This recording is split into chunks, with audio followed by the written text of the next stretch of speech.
All right, we've seen the basic supply and demand process, and we've found Q star and P star. We found our basic equilibrium. Now let's think about what happens if we shift these supply and demand curves. Now there are a number of shifts that we could make, right? So we could increase or decrease demand. We could increase or decrease supply. I had to stop and think for a second because it's really tempting to think of an increase of supply as moving up, but that's really higher marginal costs, but supplying a larger quantity means moving to the right. Right, so we've got these different directions. 1, 2, 3, 4. 4 different situations, and of course we can put them together. Right? 1 and 2, we've got a new outcome. Right? So the very simple thing that we can tell right off the bat is increased demand is going to move our equilibrium point up and to the right. Increased supply moves us down and to the left. So if we, down and to the right. So if we have both at the same time, we're definitely moving right in terms of quantity, but we're moving up and down at the same time for price. Right? If we're moving both in this direction, higher demand, lower supply, we're definitely going to have a higher price, but the effect on quantity is going to be somewhat ambiguous. So we could shift these things straight up and down, right? And that's going to be the easy thing. Or we could think about, say, rotating them. That's going to be something more like a percentage. So we will once again write out our system. We had price equals A plus BQ and price equals C minus DQ. Let me make sure I'm doing the same one. Cool. So the simple version of this would be we just change A or C. So what would this amount to? Let's say we increase C.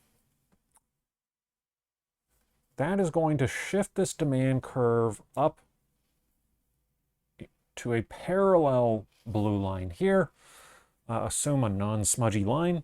Right? So we're just moving up by the same amount here.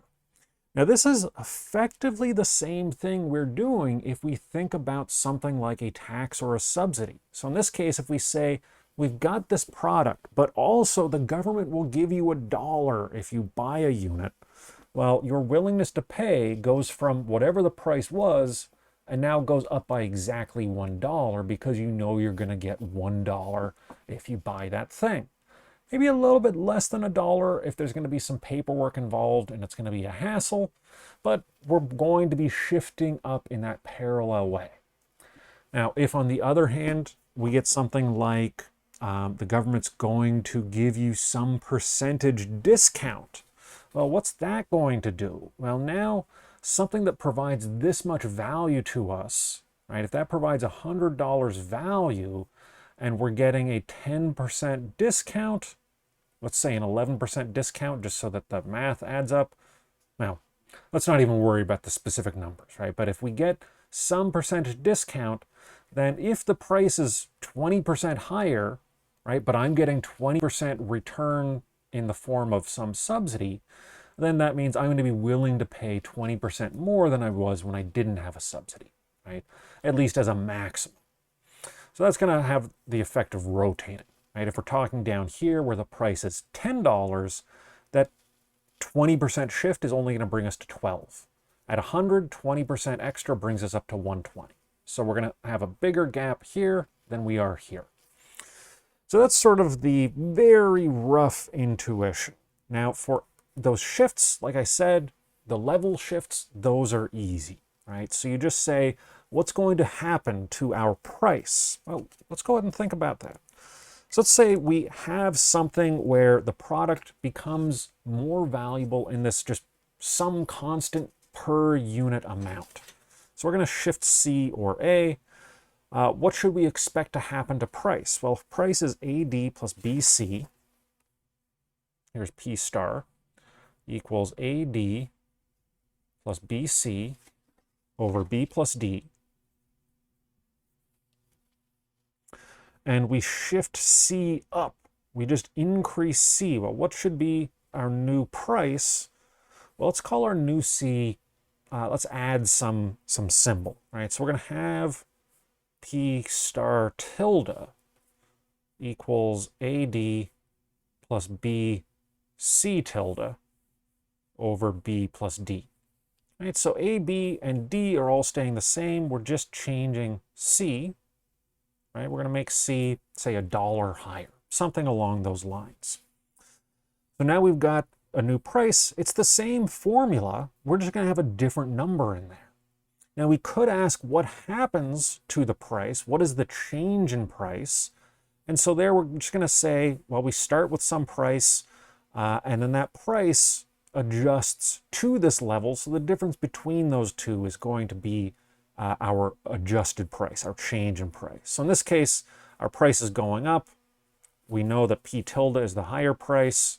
I'm just using the graph to sort of help me think through this. So I'm going to say P tilde star minus P star without the tilde. That is our delta P, right, as we increase C from some C to some higher C. Right? Or if this was a lower C, then it would be a lower C, and our change in price would be a fall in price. So the rest is basically arithmetic. So what do we got? We've got AD in both of them, and then we got this different C. So we're going to have AD over B plus D plus, this is BC tilde over B plus D, minus this AD over B plus D, minus this BC over B plus D. So what can we do with this? We can start canceling stuff out. And then that leaves us with BC minus different BC, all over B plus D.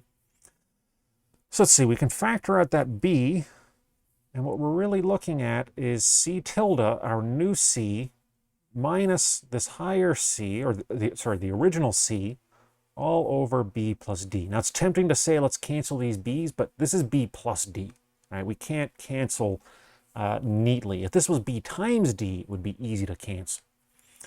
All right, so we've got, essentially now, we can even say like this, we can say B times delta C over B plus D.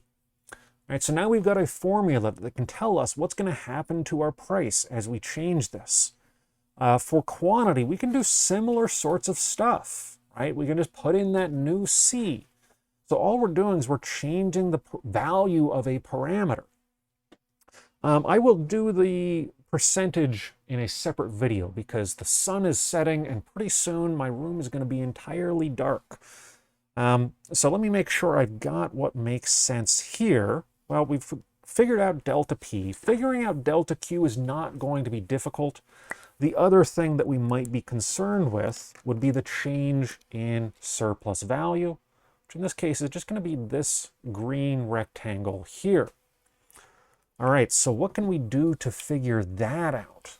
Well, one part of this that we can answer is that compared to our original quantity, we're going to have this delta C, right? So let's put this down here where it said delta total surplus. This is going to be delta C, right? Delta C is just C tilde minus C. So delta C times our original Q, right? So if we sold 100 units before and they're all worth $1 more, we're getting $100 extra value, plus this little guy in here. We need to figure that out.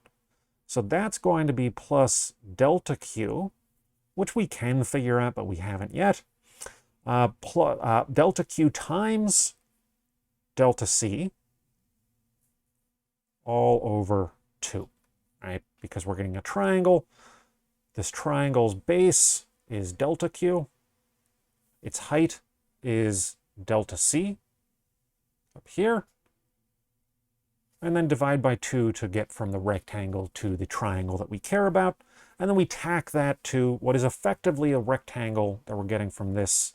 What is that? That's a parallelogram. All right, let's stop here and then we'll ask the question about percentages in just a second.